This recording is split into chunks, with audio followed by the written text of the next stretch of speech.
All right, so welcome to Let's Talk Cinema, episode 1. Oh, I'm hearing the sound of the intro there. All right, okay. So Let's Talk Cinema, episode 1, here, and my friend Greg. Hey, how you doing? There you go.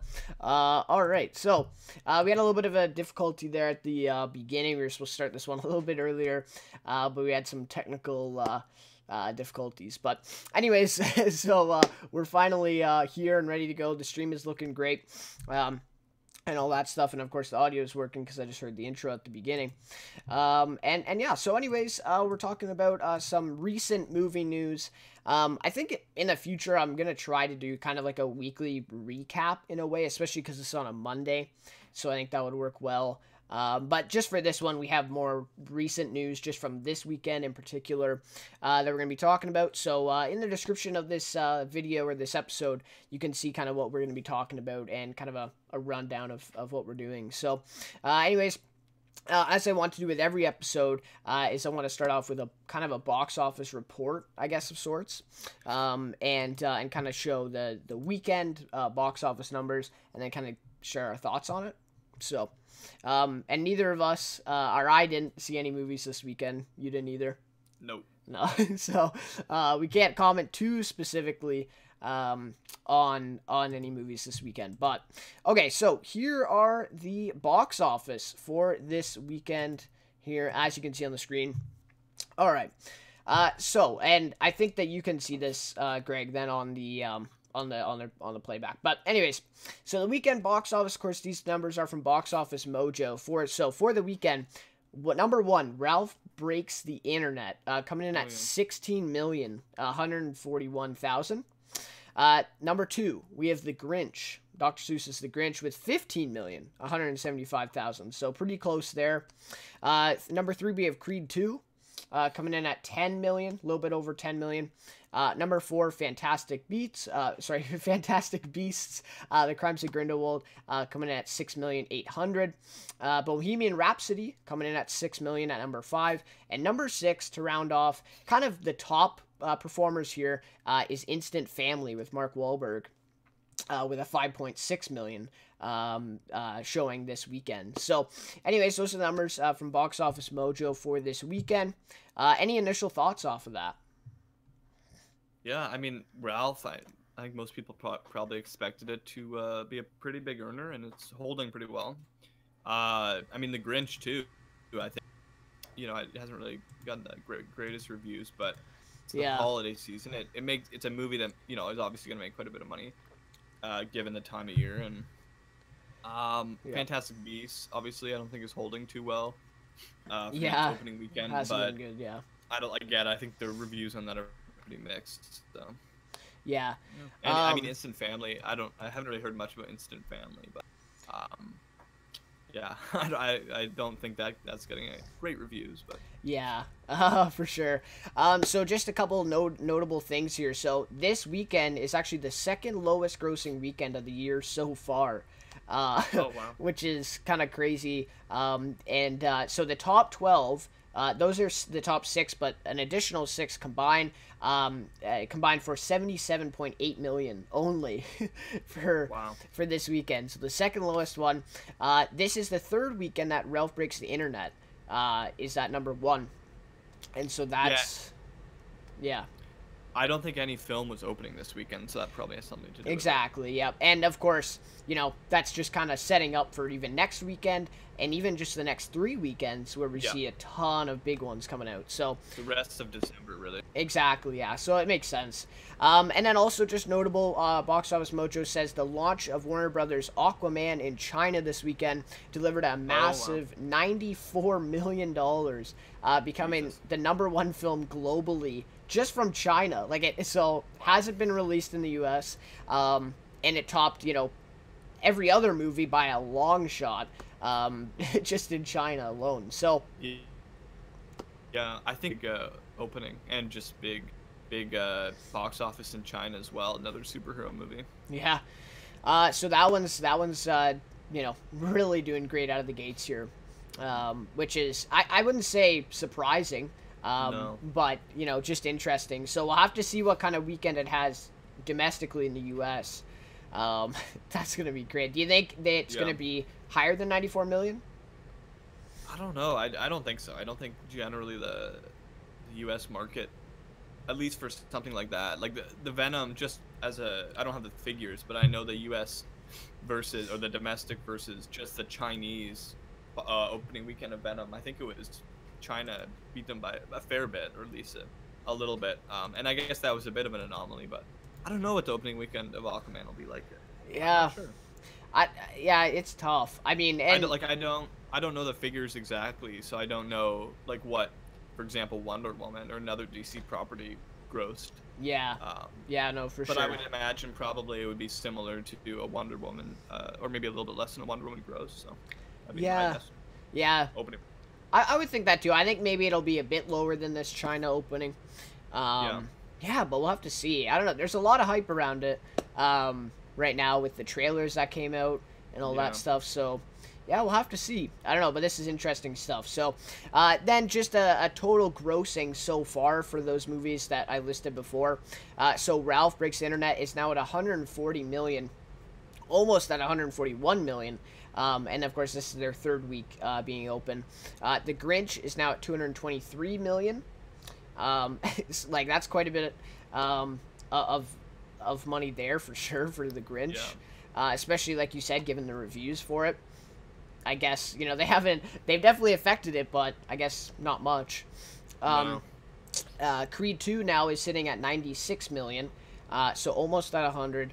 Fantastic Beasts, like, this is the surprising one, 145 million only. That's their total gross so far, and I think this is their third week. And so that's a bit surprising. Bohemian Rhapsody has 173 million grossed. So it's even higher than Fantastic Beasts. And then Instant Family is at 54 million. So, and even for that one, I think that's a bit of a surprise too. Given that it's a comedy, hasn't got the best ratings. But people are saying it has that, charm that's maybe lacking in a couple other comedies. But when I first saw it, I thought of like Daddy's Home, right? With Mark Wahlberg again. Right. Similar. Yeah. So and apparently it's doing definitely doing better than Daddy's Home when it came out. But of course not in total quite yet. And I think Instant Family, it's only their second week being open. So, anyways, just some interesting stuff there for the box office this week, and of course next week is going to be very interesting. I think Mortal Engines is coming out. What else is coming out? Aquaman, it's not this week. I think it's the next week. Mary Poppins is also the next week. I'm trying to think of a couple other ones. Oh, Spider-Man and the Spider-Verse might be this week as well. I think it is, yeah. And so there's a couple big ones. I think it's the 14th, yeah. Yeah, I don't think Ralph is going to stay on top for next week. Anyways, and I do want to see that. I want to see the Grinch too, actually. I want to get out and see that. But I'm looking forward to like Benedict Cumberbatch as the Grinch. I don't know. I think it's going to be interesting. Yeah. So, yeah. Anyways, so any other thoughts on the box office before we move on? No, I mean, I think it's the right time for like a family movie, obviously, or like a children's movie. So I think, opposed to say, February, I think it would definitely affect. You're gonna get a different result in February. So, Ralph or the Grinch or Mary Poppins or any of these movies that are coming out around this time. It's kind of the perfect time for them to make a ton of money. Yeah, and I think and exactly because I think this is like just before next weekend and the next couple of weeks.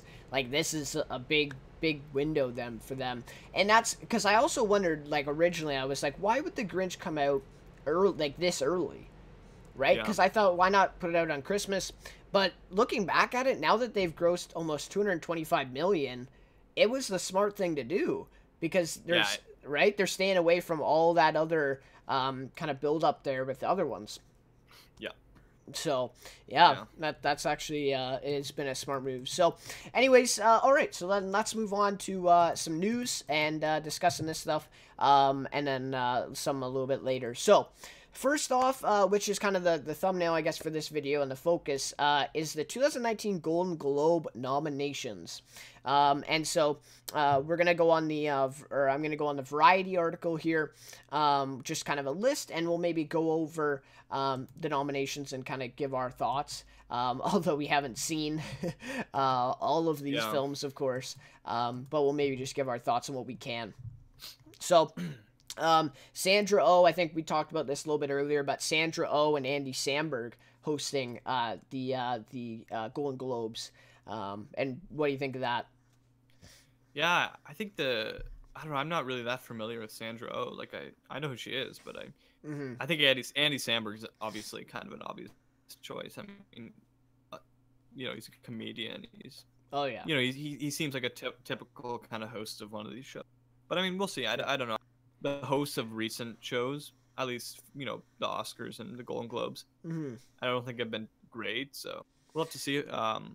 But it's funny because I mean she's nominated. I mean you'll get into this, but she's nominated for one as well, which is kind of interesting. Yeah, for sure. When I think you've had, was it last year? Was Tina Fey and Amy Poehler, or was that 2 years ago?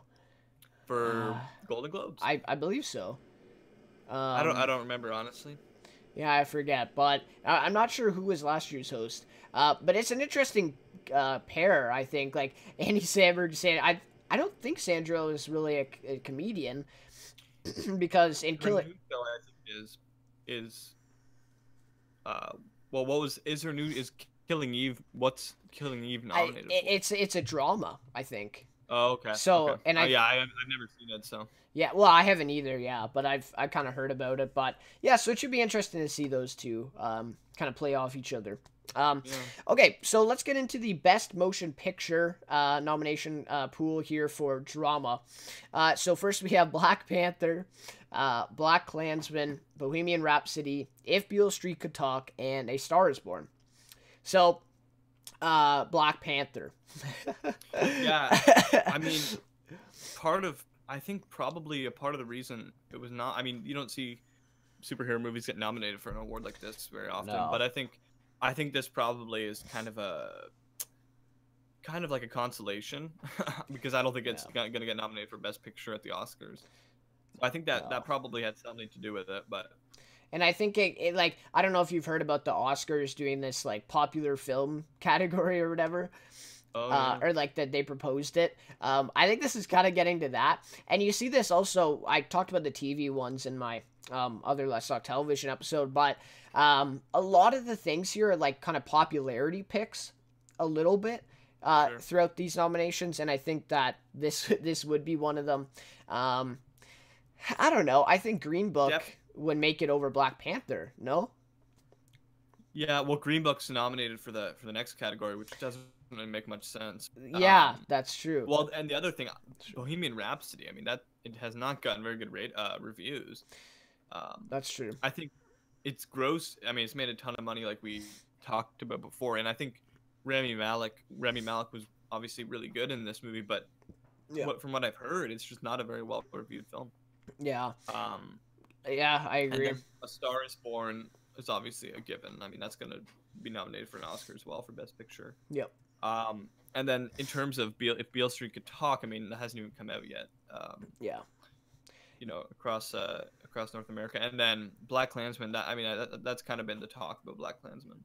Yeah, I think ultimately, and that's what the Golden Globes are for too, as well. Kind of previewing what we might see at the Oscars. Of course, it never lines up perfectly, but kind of gives us a little bit of a preview. And in my eyes, I could see A Star Is Born, Beale Street Could Talk, and maybe Black Klansman probably being in the running in the Academy Awards. Bohemian Rhapsody and Black Panther, I don't think so. No, that's unlikely. But and I don't think that Green Book is going to be.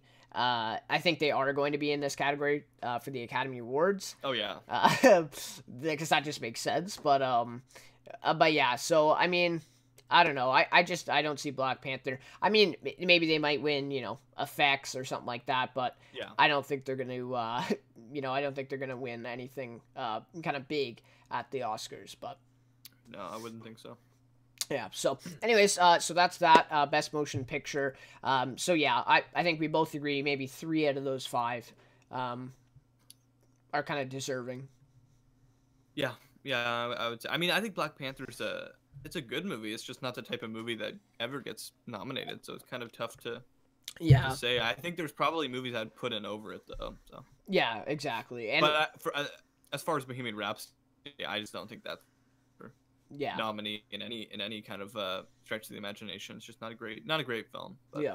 And we'll come back to that in just a few seconds, but with Rami Malek. But okay, so Best Actress in a Motion Picture Drama. So we have Glenn Close. Is it Close or Close? Close. Close? Okay, yeah, from The Wife. Lady Gaga from A Star is Born. Nicole Kidman, Destroyer. Melissa McCarthy from Can You Ever Forgive Me? And Rosamund Pike from A Private War. So I only know, I of course know Melissa McCarthy and Nicole Kidman are, and Glenn Close, but I've only seen Lady Gaga's performance, and I think she definitely deserves to be there. Sure. But I'm just surprised to see Melissa McCarthy there, because she's usually in comedies. Yeah, I don't think this movie. I believe. Yeah, it's already come out, but it's her one. I think it's her first it's her first go at a drama type movie. So. Okay. And I've heard she's good. I haven't seen the film, but I've heard she's good. Again, that's probably another one. I don't know if she'd get nominated for an Oscar. Yeah. I would think if you're looking at the list, Lady Gaga is probably going to win the Oscar, and then the other three, I'm not sure if they'd be nominated. We'll see. I guess Nicole Kidman probably likely. Yeah. I don't know about Rosamund Pike and Glenn Close. So again, I mean, a lot of these movies are not huge movies, with the exception of A Star is Born, right? That's true. Yep. So we'll see. Yeah, and I think too, like, the Oscars aren't really kind to actors like Melissa McCarthy, even if they, kind of go into that like new kind of realm. I don't know. Mm-hmm. I just, that's the way I feel. So yeah, I think Lady Gaga actually may like take it home. I think she might win the Oscar as well, and I think she deserves that for sure. So all right, so Best Actor in a Motion Picture. So we got Bradley Cooper from A Star is Born, William Dafoe from At Eternity, Dafoe at Eternity's Gate, Lucas Hedges from Boy Erased, Rami Malek from Bohemian Rhapsody, and John David Washington from Black Klansman. Yeah, I mean, I hope Rami Malek gets the nomination for at the Oscars as well. We'll see. Yeah. Yeah. No, I agree with that. I think I for me personally, I mean, again, I haven't seen two of these other ones, or well, I haven't seen three of these. But I think Bradley Cooper for sure, Rami Malek for sure at the Oscars. But yeah. Yeah. And then again, Willem Dafoe, his film, I don't think that has come out yet. The Boy Erased has not come out. Yeah, Bradley Cooper is going to be there at the Oscars. Willem Dafoe could. Lucas Hedges might, because he was nominated a few years ago. And anyone who's been nominated, I mean, yeah, likely you're going to get nominated again. Yeah, for sure. He was nominated a couple years ago with. I guess it was 2 years ago, Manchester by the Sea, whatever year that was. I think that was 2 years ago. Yep. And then John David, I don't know, maybe he might get nominated. I've heard his name in the Oscar buzz, but and I think we'll see. I'm not sure. I guess we'll get to that, but Adam Driver has also received some buzz for supporting in Black Klansman as well. But yeah, it would be it'd be interesting to see if John David Washington gets the nomination for the Academy Awards too, the Oscars. Sorry, but yeah, that's interesting.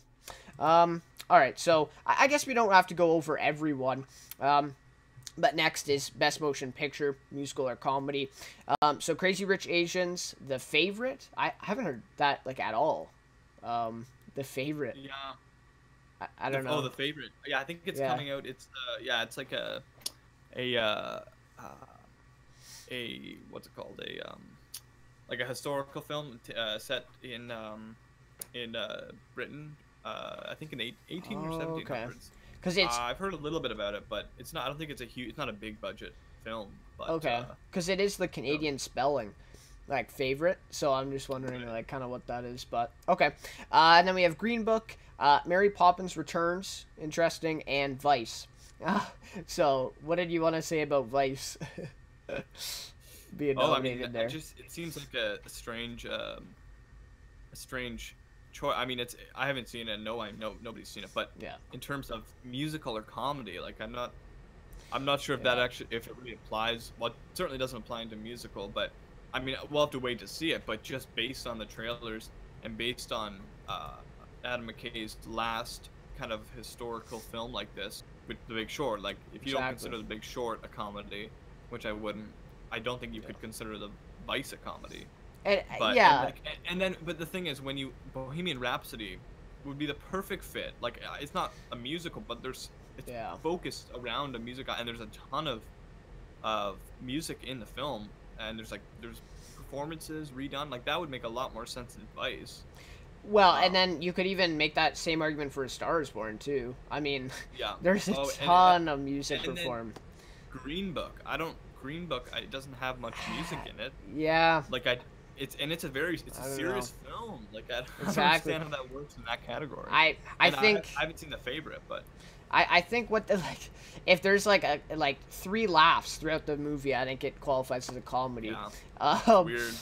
I don't know. I mean, choice. Like, to be fair, some of the trailers for Vice, like, it looks like there's a couple like funny moments, but like it's not. But it's not a comedy. Like the movie itself, of course, like people on here that do the nominations have already seen it, but like I don't know how you can see it and then go. And again, we haven't seen it, so I guess we can't really talk that much. But I don't know. Yeah, I think you're totally right. I don't think it really should be a comedy. Mary Poppins Returns. I thought that was an interesting one, because it looks like they're doing a little bit of kind of animation, or a little bit in that. Yeah. There's animation in it, yeah. Yeah, but it is a live action, I guess. So that's interesting there, and of course that is a musical for sure, type of thing. And Crazy Rich Asians, I think they definitely deserve that one. I don't know. I just feel like they're missing some movies on here. Yeah, I don't know. I mean, I couldn't, not off the top of my head, but I think definitely 2 of these movies at the very least. Again, I haven't seen The Favorite. But I mean, those just don't fit. It's not as if they're not good movies, but they just they don't fit in that category. Yeah. It's like The Favorite, I guess, is a comedy, but even that, like I've seen the trailers, it looks like I mean, for all intents and purposes, like a fairly serious movie that again might have some funny moments, but like that's not a comedy, right? Like I don't know. Yeah. No, I agree. And some people are talking about Game Night, being nominated at the Oscars. Oh God. Yeah, so I don't know if that'll happen. I don't think so, but maybe. Yeah. But I could. For Best Picture. Well, for the comedy, yeah. But and I'm thinking like that would be a pick that the Golden Globes would make. So I was expecting to see that on here, but yeah, we didn't get that. So I don't know. Do you want to go over actresses for musical or comedy? Sure. Yeah. Yeah. Okay. I guess we will. Okay, so Best Actress in a Comedy, we have Emily Blunt from Mary Poppins Returns, of course. Yeah. Olivia Colman from The Favorite. Elsie Fisher from 8th Grade. Charlize Theron? Yeah, Charlize Theron. Charlize Theron, okay. From Tully. And Constance Wu from Crazy Rich Asians. I think I'm pretty happy with this. I mean, I don't know. I think it's pretty good. Elsie Fisher for sure. Yes. Again, haven't seen The Favorite. Emily Blunt. I mean, it makes sense. Yep. Haven't seen Tully, and then Constance Wu for Crazy Rich Asians again. Those are definitely 3 logical choices, and then 2 movies I just haven't seen. Yeah. No. Yeah. I think it's great. I think it's great to see. I think when we get to this a little bit later, the LA critics or whatever, something like that. I think Elsie Fisher was kind of put in a different category. I think she won breakthrough actress or something like that. But it is great to see her here with this Best Actress nomination. I don't know if she'll win. I could see Emily Blunt honestly winning for Mary Poppins, but pretty good list there, I think. But yeah. Okay, so Best Actor, Christian Bale, Vice. This is exactly where I totally agree with you. Like, how is Christian Bale now nominated for a comedy actor award rather than a drama? Like, it doesn't make sense. So, and like, speaking on that, there's very possible he'll get a Academy Award nomination at the Oscars, right? And it really doesn't matter, but Yeah. Yeah. You know, no, like if you think about it, no comedies are very light or very unlikely that a lead in a comedy or a musical would get a actor nomination at the Oscars. But the reason why he'll get one, he's not in one, right? It's, Yeah, exactly. I mean, Yeah. it's just anyway. But I Yeah. definitely, he'll definitely be probably, I would think, a nomination at the Oscars. Yeah. Yeah. So then we have Lin-Manuel Miranda, Mary Poppins, Viggo Mortensen, Green Book, which was interesting because, and they have supporting actors, Mahershala Ali. Okay. But I thought it was the other way around. I thought Viggo Mortensen was the supporting. Yeah. That's interesting. So anyways, Viggo Mortensen, Robert Redford, The Old Man and the Gun, and then John C. Reilly, Stan and Ollie. So that was interesting. I don't know. I think it's pretty good. I think either Christian Bale or Viggo Mortensen will take it. But again, both of those should be in drama. Probably. So like for them to win this comedy award doesn't make any sense to me. But yeah. Anyways, okay. And so then the Golden Globes, I think what they seem to do here is they lump supporting role all together with comedy and drama, and so that's what we get here. So best actress in a supporting role: Amy Adams from Vice, Claire Foy from First Man, Regina King, If Beale Street Could Talk, Emma Stone, The Favorite. I didn't know that she was in that. Rachel Weisz then from The Favorite as well. Yeah, I honestly, most of these nominations for best actress in supporting role, that could be foreshadowing the Oscars for sure. I think with 3 of them. Definitely with. Yeah, I think Regina King may get an Oscar. I haven't heard her name a ton, but I think it's possible. But definitely the other 4 certainly could get an Oscar nomination as well. Yeah, I think for sure.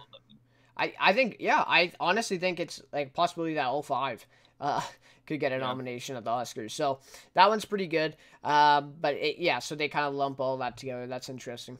Okay, so best actor in a supporting role. And so this is where I was talking about. So Mahershala Ali for Green Book, Timothy Chalamet for Beautiful Boy, Adam Driver, like I said before, for Black Klansman, Richard E. Grant for Can You Ever Forgive Me, and Sam Rockwell for The Vice. Yeah.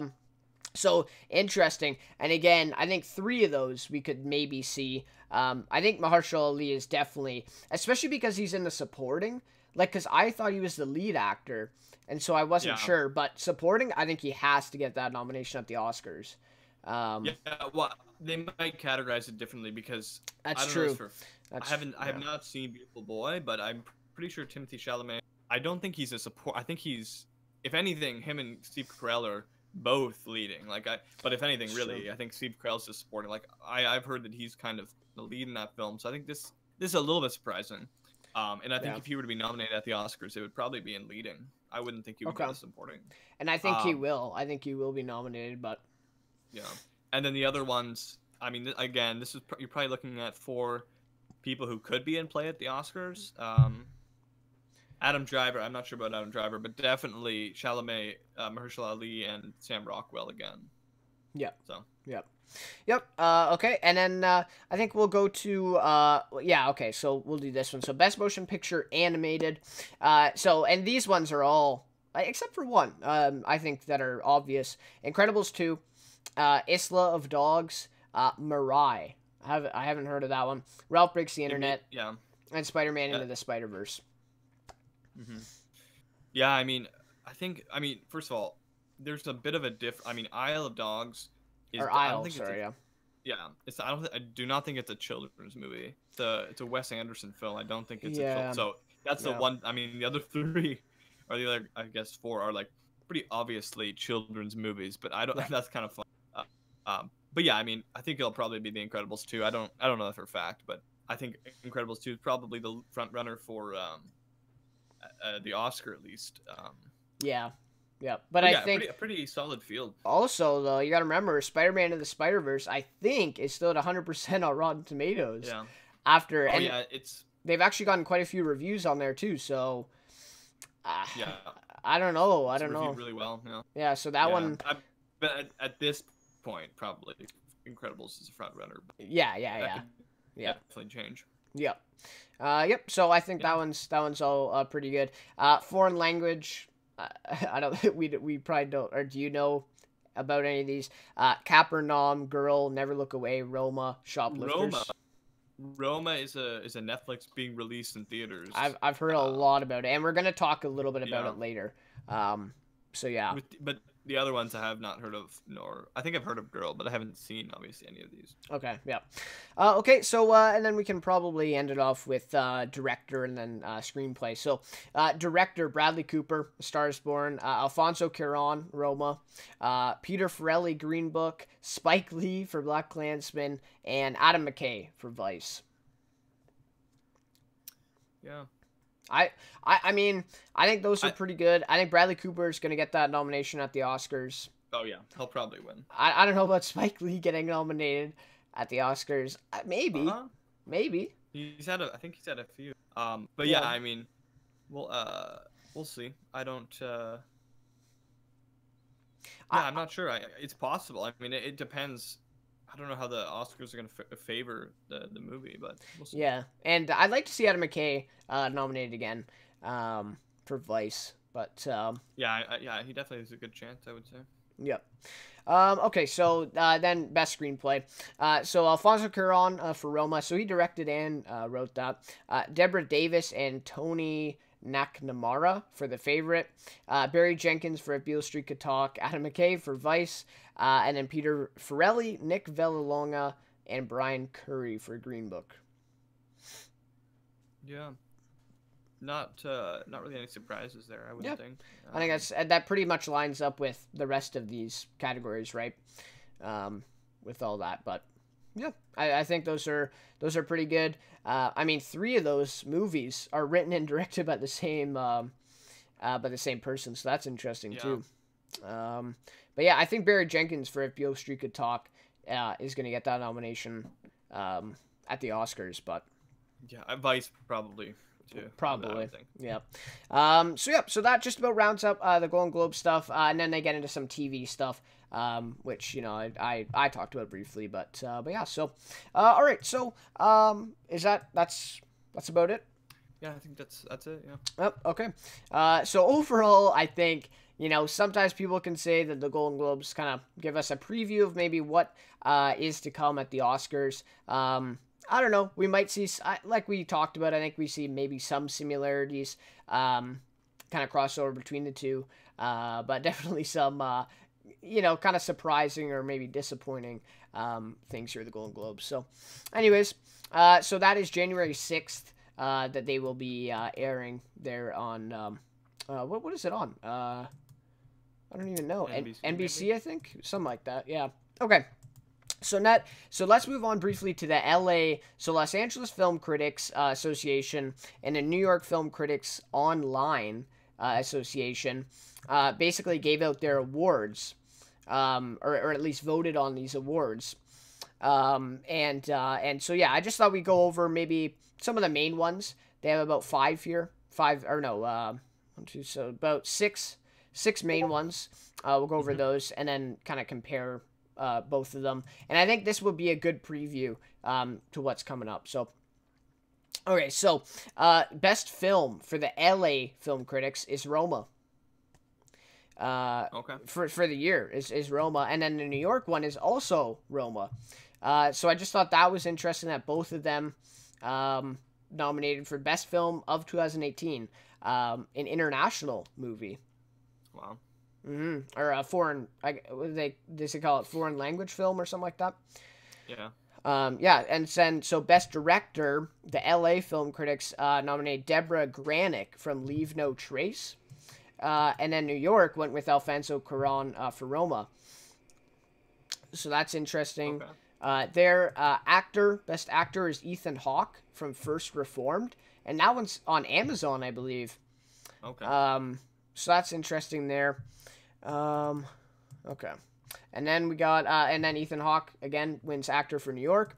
Actress Olivia Colman for The Favorite. So we heard all that stuff. And Toni Collette is the runner-up. Okay. They have, like, a runner-up on here, so the LA one. And then the New York one is Melissa McCarthy, wins Best Actress. for the year. So that's interesting.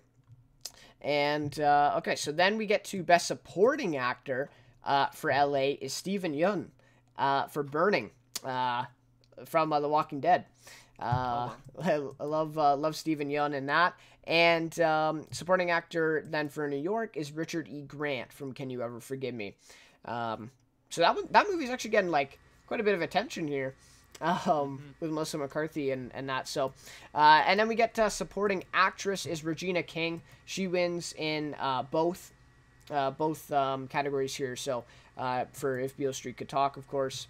And then best screenplay, LA voted on Can You Ever Forgive Me? The writers for that, Nicole Holofcener and Jeff Whitty. And then they get The Favorite for New York. So yeah, just interesting there, I think. Just interesting stuff. And I mean, I think a lot of movies maybe that we recognize are left out here. Yeah, it seems like they're kind of almost like a lot of these are smaller movies or like less known. Yeah. It feels like they're just trying to pick the movie less people have seen or something. It does, yeah. But I mean, in terms of, I mean, Roma. Part of the reason I think Roma would not be getting this kind of attention if it wasn't a film that was being released by Netflix. That's true, right? Yeah. And they're putting it in some theaters. They're not putting it in many theaters or as many as Star is Born, for example. But they are putting in a few theaters by the Academy. To nominate a film for anything, it has to have that at least X amount of theaters. I'm not sure what X is, but yeah, I mean, in terms of some of these, I haven't even heard of a couple of those, but yeah, Can You Ever Forgive Me? Not a big film. What was the other one? It was Toni Collette in Hereditary. Yeah.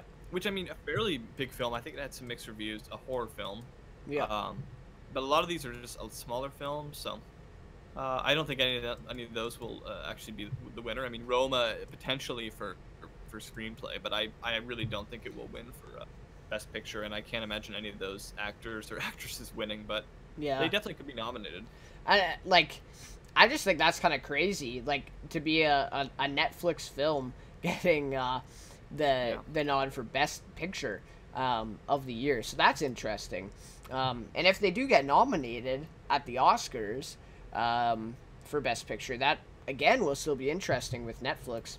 And then also they talk about First Reformed here, which, like I said, I believe it's on Amazon, and that's getting some buzz too. So it's going to be interesting to see kind of this, and you see this with TV, and I talk about this quite often, about kind of this trend with all these streaming networks, I guess more so in TV, but now it's even with movies. Now they're putting out some good movies, which are getting attention. So interesting stuff.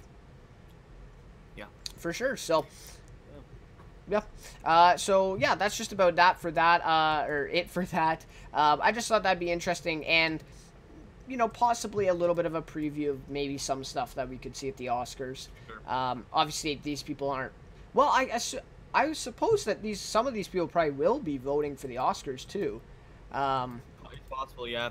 I don't know if they would. You know, it's a Hollywood. Yeah, I can't even think of what the.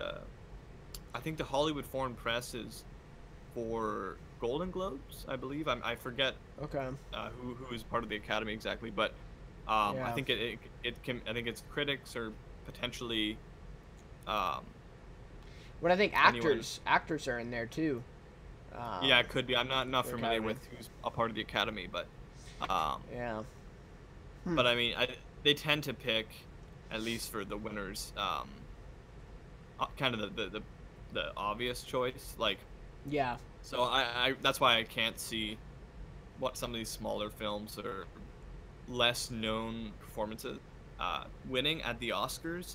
So that it's nice to have this kind of, you know, the LA Times, was it, or these papers. Well, no, but so it is the LA Film Critics Association. Oh my, okay. But anyway, it's nice to have these groups that definitely give recognition to some of the smaller films. Whereas, you know, you're not going to see that at the Oscars. It's A Star is Born, First Man. Yeah, the big ones, yeah. And see, the LA Film Critics Association, it says in recent years, Call Me by Your Name they've picked for Best Picture. They also picked Moonlight for Best Picture. Wow. So that kind of goes with what you're saying, kind of smaller movies. Even though Moonlight won, but I still think that was relatively a smaller time movie. Sure. Especially than La La Land, with that whole thing. But anyways, so yeah, just interesting. And again, I'm not sure. Maybe the LA, some of those critics will vote in the Academy. Again, yeah, I don't know how that all goes, but just interesting stuff there. All right, so on to the next topic here, which is the synopsis for Jordan Peele's new movie has come out. Of course, after Get Out, everyone's looking forward to his next movie, right? And it is called Us. And so it will be released on March 15th in 2019. And so this one's from Slash Film. And so I'll just read a little bit of it, and then we can give our thoughts on it, maybe, and what this means. So, ever since making his directorial debut with the acclaimed thriller Get Out, comedian filmmaker Jordan Peele has been endlessly busy with new projects. He's working on a new iteration of The Twilight Zone, producing a remake of Candyman. He's voicing a role in Toy Story 4, and more. But the first feature film since his Oscar-winning debut will be called Us. And until now, we knew relatively nothing about this project. After confirming with two separate sources, Slash Film can exclusively reveal this is the plot synopsis being sent out. So, here it is. A mother, played by Lupita Nyong'o, from Black Panther, and a father, Winston Duke, who I also think is in Black Panther, take their kids to their beach house expecting to unplug and unwind with friends. And one of their friends is Elizabeth Moss. But as night descends, their serenity turns to tension and chaos when some shocking visitors arrive uninvited. So then Slash Film says that plot synopsis is clearly intentionally vague, and knowing what Jordan Peele did with Get Out, there's no way it's as simple as it's made to sound. Yeah. So, interesting there, and I think some people were saying that this one sounds familiar to Mother, with Jennifer Lawrence. Just kind of like that friends arrive uninvited type of thing, but some really great cast in this movie as well. Yeah. So, I mean, I'm looking forward to it. I think it'll be pretty good, and interesting synopsis. So, right now, I think why this synopsis came out as well is because it's kind of, getting some screening done with the critics and all that stuff. And so, yeah, but the movie's not out till March. So, what do you think about this? Yeah, I mean, I definitely after Get Out, anything he does is going, speculated about, and people are going to be excited for it, including me. And I think, I mean, it's nice to have kind of a vague synopsis, so you can kind of, almost, obviously, like I said, speculate on what it's going to be about. Like you said, the cast so far, those three. Yeah. It sounds good. I mean, it sounds interesting. Elizabeth Moss hasn't really done a ton in film. It's true. Yep. So, I mean, we'll see how she does, but I'm sure, there's going to be a lot to come out, until March. That's quite not that far away, but it also, it's 5 months or 4 months, and yeah, I mean, it definitely sounds interesting. I'll definitely be interested to follow this kind of progression about it. Yeah, and I think, like you said, I mean, a lot of future projects of Jordan Peele, I think, are going to get a lot of attention right after Get Out. So I didn't know he had a role in Toy Story 4. That's kind of interesting. Him and Keegan-Michael Key, I think, are both in it. Yes. Yep. Okay, I've heard of that. So, yep. So just kind of interesting stuff here. Like you said, I think we'll learn a lot more details before March. And I think this is coming out at around the same time as Get Out came out in March, and Get Out was 2016, I believe. Yeah, I think Get Out was February, something like that. I think it's February. Which worked out interestingly because then usually you don't see movies that come in February nominated for, I believe it was nominated for the Oscars. Was it? Yeah. Get Out? Well, Daniel, I think it was Best Picture, you're saying? Well, yeah. It was Daniel Kaluuya was nominated for Best Lead actor in the film, and it was potentially also nominated for screenplay. I don't remember. I do remember for a fact though that Daniel Kaluuya was nominated for Best Actor. I Okay. It may have gotten a Best Picture nomination. I actually don't remember. I have to Yeah. check, but Yeah, I can't remember, but I just know that it came out in February, but it still got a lot of attention kind of towards the Oscars. right. So I don't know if this is a movie that's going to be similar, but just kind of interesting when it's coming out. So yeah. So yeah, that's about it for that one. Yeah, sorry. It won Best Screenplay. Oh. It was nominated for Best Picture. Okay. And Daniel Kaluuya was nominated for Lead Actor, like I said, and then it's also nominated. Jordan Peele got nominated for Director. Oh wow. Okay. Yeah. So 4 nominations. For Get Out. That's pretty good. And they're saying that this one's going to be like similar kind of social horror, I guess, or well, not necessarily horror. But there's definitely some horror, themes in Get Out. So. Oh yeah. Anyway, so yeah, we'll have to see. All right. So what kind of the last kind of news thing that I thought we'd go over, if it even is kind of worth it, but it's Kevin Hart stepping down as Oscar host. So just the Variety article here says, just 48 hours, this was posted Thursday, just 48 hours after agreeing to host the 91st Academy Awards, Kevin Hart unceremoniously stepped down late Thursday night on social media. The turn of events followed outcry over previous anti-gay tweets and comments Hart made during stand-up routines nearly 10 years ago. I don't know. What are your thoughts on this one? Yeah, I mean, it just the turn of events. It was so quick. Yep. I remember hearing he was announced. I'm like, okay. Then what is it? 2 days later? 48 hours? Yeah. All of a sudden, he's just done. I mean, it's definitely it's true. It's a weird situation. I mean, the fact. So pretty much what happened, for those of you who don't know, in terms of the way what happened after these tweets surfaced or were dug up, actually.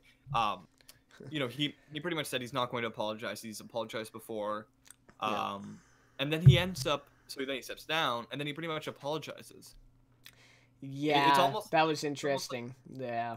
What it seemed like to me was, okay, he doesn't want to apologize as to stand against the Oscars, and then he panders to his fans and apologizes. That's essentially what it seemed like. Yeah. It seemed like he made that video where he was saying he wasn't gonna apologize, and then it seemed like kind of his agents or his reps contacted him, were like, no, you need to apologize or whatever. Yeah, okay, you're not getting the Oscars, but we still want you to have a career and such. Exactly, yeah. So and then he came out, like you said. I believe it was 2 hours later, something like that.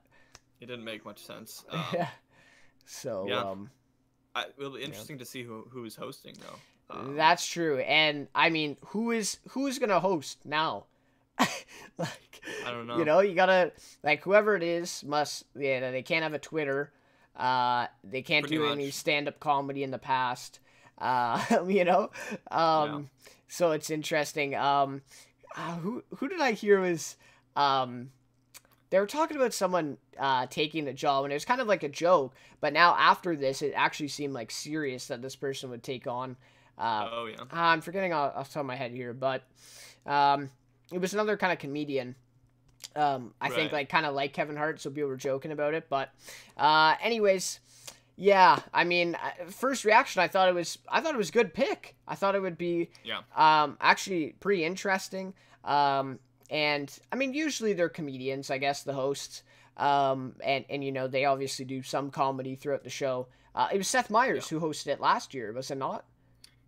Or was that Jimmy Kimmel? That was the Golden Globes. Okay, Seth Meyers was the Golden Globes host last year. Okay, I knew one of them, but anyways, so yeah, I thought it was a great pick.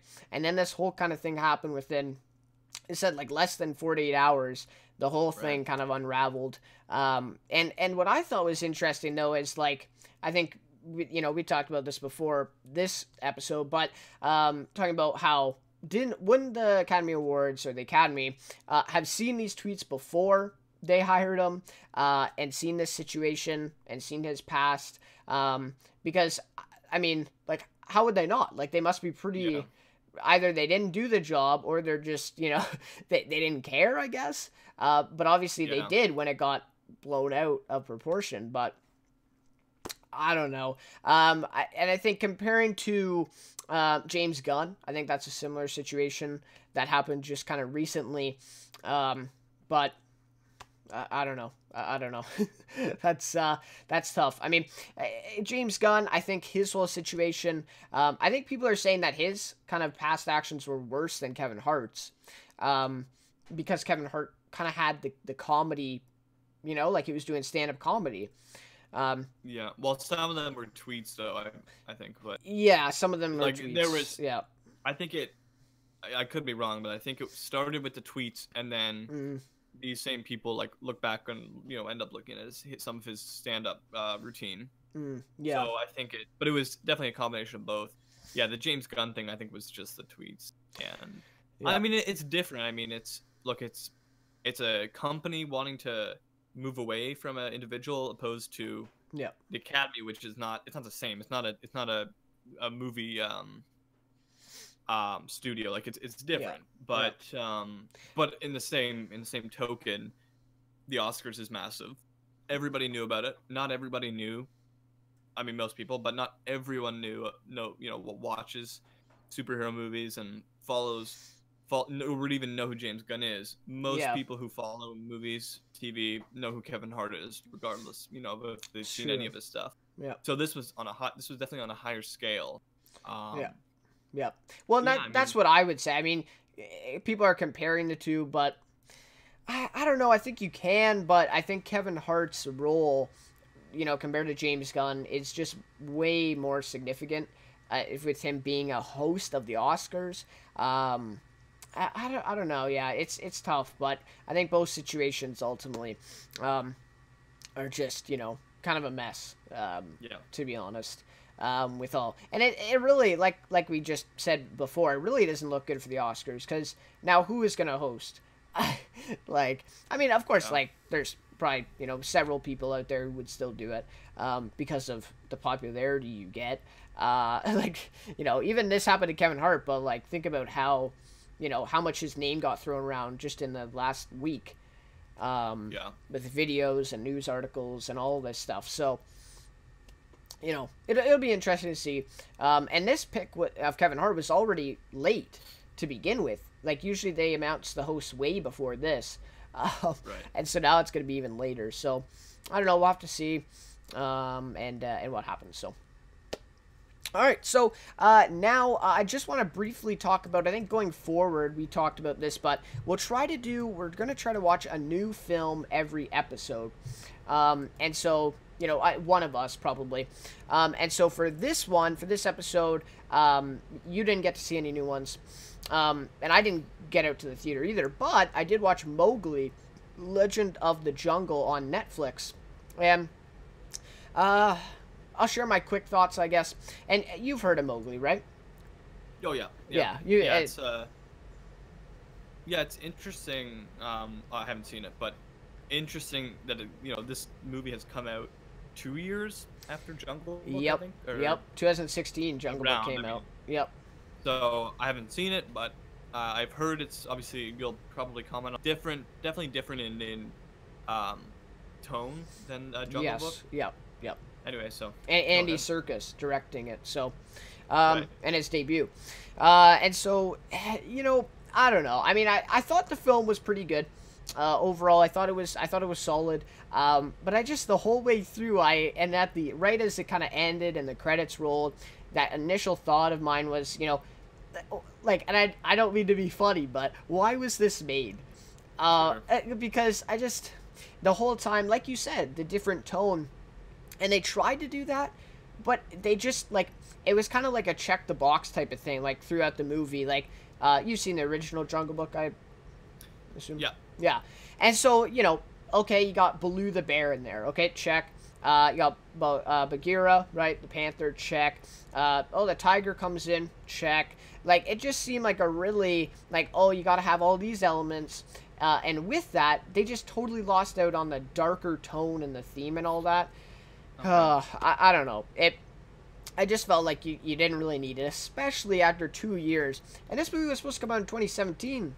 So it was originally supposed to be like I think it was like 9 or 10 months in between and I just really didn't get it. For Andy Serkis to make his directorial debut, I really would have liked to see something else from him. But, you know, again, it's an okay movie. I thought it was pretty good. The acting from the Mowgli was good, and the voice from Benedict Cumberbatch, who's playing the tiger, he was great. Kate Blanchett was playing the snake Ka, and a couple others. So yeah, I mean, the cast was good. Movie was okay. I just still don't really get the point of it. But anyways, so yeah, so in the future, hopefully we'll get to see some more new movies and be able to talk about it, especially with the movies coming out like in the next couple of weeks.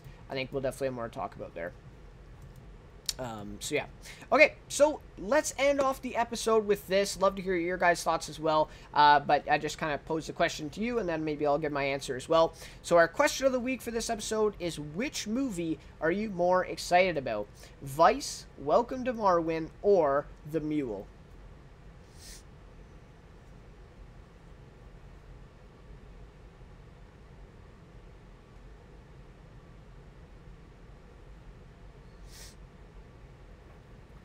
Sorry, did you hear me? Sorry, no, you cut out. Oh, sorry. I said, you know, which movie are you more excited about? Vice, Welcome to Marwen, or The Mule? Man, I think honestly, all three sound great. I've seen obviously the trailer for all three.